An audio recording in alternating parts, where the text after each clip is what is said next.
If you stop by a gas station, you run inside, what are you willing to spend on an impulse buy?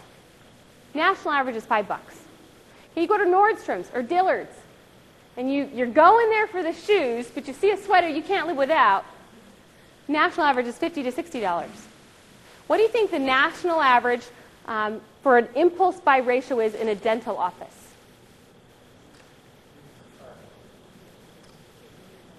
Okay, wide range. It's actually $300 to $500. And that surprises a lot of people. It really does.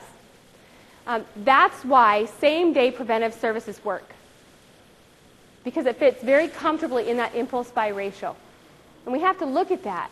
We can't think our patients won't accept it. Our patients will never want to pay for fluoride, because that's the first thing we're going to talk about today is fluoride. And so the reason they accept it is because we're helping to build value for these services. If they understand what's in it for them, they're going to do it. Okay, a lot of them will. And all of it comes down to what? Communication skills. So let's talk about adult fluoride. What we find is many of us don't offer fluoride to adults. And the reason is insurance doesn't cover it. We're going to talk about that. Now, those of you in the room that are doing adult fluoride, that's fantastic. We're going to talk about how you can get more patients to say yes. Okay, so even those of you that have heard this before, that have implemented it, we're going to talk about what strategies you can use to have even more patients moving forward and accepting adult fluoride. Okay? Fluoride benefits. First, before we can actually recommend fluoride, we have to talk about what's in it for them, right? So we have to know what the benefits are. So we're going to spend a few moments just talking about the newest research. New studies show up to 75% reduction in new cavities with patients who are consistently doing fluoride. Okay? It helps prevent cervical decay. Why is that important? Well, there's more than 500 prescription medications that cause dry mouth. Xerostomia, which causes cervical decay. So any patient, if you have a patient in your chair and you're trying to pre-qualify them as to whether or not they're a good candidate for fluoride, those are things we need to know. Are they on prescription medication? Okay, are they concerned about cavities? The clip I already showed you where she said, I have horrible teeth in my family, in my head, that's a click. That's an immediate, easy case for fluoride. I use what she said and bring it back. Reduces sensitivity. 85% of the adult population has sensitive teeth.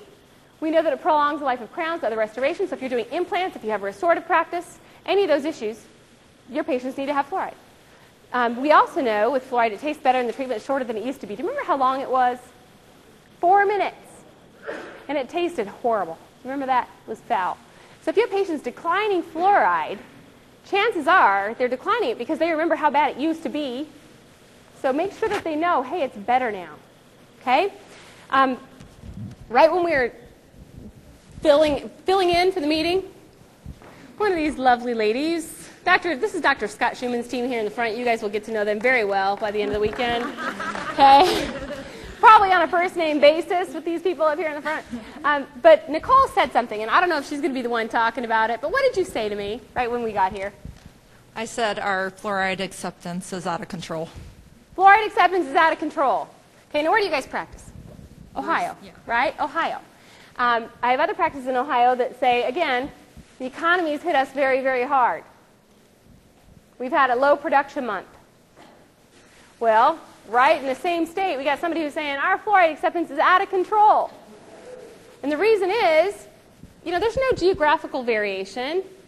It's how things are presented. Okay? And what did you say? What's your percentage of acceptance? 90 to 100. 90 to 100% of their patients are doing fluoride. Okay? So those of you that are doing fluoride but aren't having good success with it, I have another office that I'm working with right now. They just sent over their numbers. And I was reviewing the numbers, and a huge warning sign. This is a conversation that I've had with the doctor about whether or not the hygienist is a good fit. Huge warning sign. She did 2 adult fluorides in all of last month. What does that tell you? Not on board. Oh, I missed that one. They only saw 2 adults, Charlie says. Okay? Glass is half full, right? So the point here is, you have the power to impact your acceptance rate, especially with fluoride. You've got to know what the benefits are. So how can you increase acceptance for an office fluoride? Your patients need this service, right? Our patients need this service. We've got decay in epidemic proportions.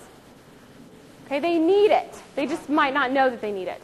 So you've got to identify patients who need fluoride. And everybody on this list fits the bill, right? Those of you that are having crazy acceptance rates, I mean, chances are when you're looking at that patient, you're trying to define which category they're in. Okay? Patients who need fluoride, soda drinkers, high decay, xerostomia, or there's so many different patients who need it. So you've got to identify who they are. Okay, more patients will say yes if you use these very simple techniques. New research shows those three words are very, very effective for offices who have not offered fluoride consistently over the years. If you're just starting to offer fluoride to adults, use those words. New research shows. That way you don't have to explain away why you haven't done it up until now. Okay, this is why I think you should have it done today. Personal benefits. Good news, bad news. Bad news is your insurance isn't going to help you. The good news is it's not going to break the bank. It's only $25. It's only $29. It's only $35. It's less than half a tank of gas. Put into perspective, how much money are we really talking about? We're talking about an investment now that can save them up to 75% fewer cavities. How much money are we really talking about? Not very much. Keep in mind, fluoride varnish can be done and billed out sometimes to insurance under the code 9910. Application of a desensitizing medicament. The more you believe in the benefits of fluoride, the more patients will accept this service. Just 80% acceptance for fluoride can impact hygiene production by more than $34,000 a year per hygienist. Just 80% acceptance. Can you see how all the little things can add up to make a big difference at the end of the day? Okay? So, more patients will say yes.